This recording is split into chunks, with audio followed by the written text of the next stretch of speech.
भाविकांसाठी खुशखबर आहे. 2 तारखेपासून 2 जूनपासून देवाचं पायावरचं दर्शन सुरू करतायत. आपल्यासोबत मंदिर समितीचे सहअध्यक्ष आहेत. महाराज, जी काय गाभाऱ्यातली चौखांबी सोळखांबीची कामं होती पूर्ण झाली?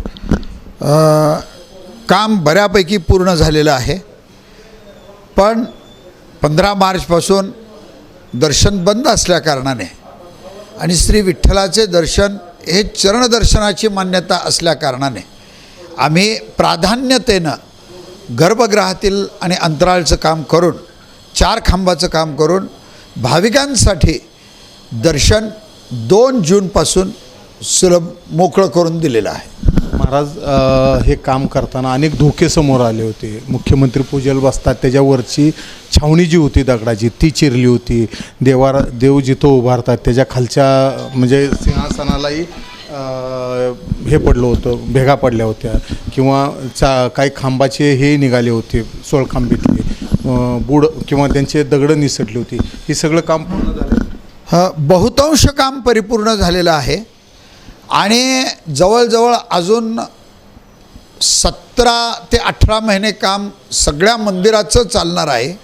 आणि ते करत असताना जर एखादी गोष्ट जर राहिली तर निश्चितपणे ते काम परिपूर्ण केलं जाईल, कारण हे काम पुन्हा पुन्हा होणार नाही याची खबरदारी घेऊन आणि काळजीनं जतन आणि संवर्धन हे करण्याचा मंदिरे समितीनं प्रयत्न केला आहे. त्याच्यात जे धोके होते गाभाऱ्याचं ते 100% धोके परिपूर्ण दूर झालेले आहेत. दुसरी गोष्ट, चांदी लावण्यासंदर्भात जो विषय होता, गरुड खांब असेल किंवा चांदीचा दरवाजा असेल, या इथं चांदी लावणार आहे का आणि दगडावर चांदी लावू नका अशा पद्धतीची सूचना पुरातत्व विभागाने केली आहे. दगडाचं ब्रीदिंग बंद होतं असं त्यांचं म्हणणं. समोर जे 2 कमानीला चांदी यापूर्वी लावलेली होती ती चांदी लावू नये असं पुरातत्व विभागाचं म्हणणं आहे.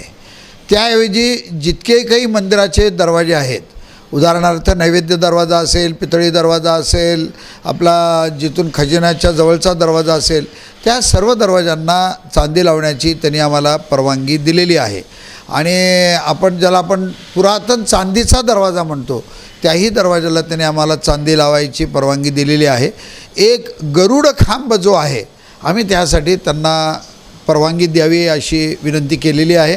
निश्चितपणे ती विनंती मान्य होईल आणि दुसऱ्या धोरणावर त्यांनी चांदी लावायची परवानगी अजून तरी आम्हाला दिलेली नाही. म्हणजे 2 जूनपासून मंदिर पूर्णपणे क्लिअर होईल. काचेची पेटी निघून जाईल. काचीची पेटी ऑलरेडी निघालेलीच आहे आणि गर्भगृहातील 95% काम परिपूर्ण झालेलं आहे. आणि समजा जर काही राहिलेलं असेल तर तेही काम दर्शनात कुठेही बाधा न आणता ते काम आम्ही परिपूर्ण करू. मंदिरात जे काही धोके होते हे सर्व धोके दूर करण्यात आलेले आहेत. ज्या वेळेला संवर्धनाचं काम चालू होतं यावेळी हे धोके समोर आले होते आणि हे संपूर्ण धोके दूर केल्याचा दावा आता मंदिर समिती सहअध्यक्षांनी केलेला आहे. आणि 2 जूनपासून देवाचे सर्व नित्योपचार असतील किंवा देवाचं पायावरचं दर्शन सुरू केलं जाणार आहे. कॅमेरामन सचिन जाडेसह सुनील दिवाण, एबीपी माझा. एबीपी माझा, उघडा डोळे बघा नीट.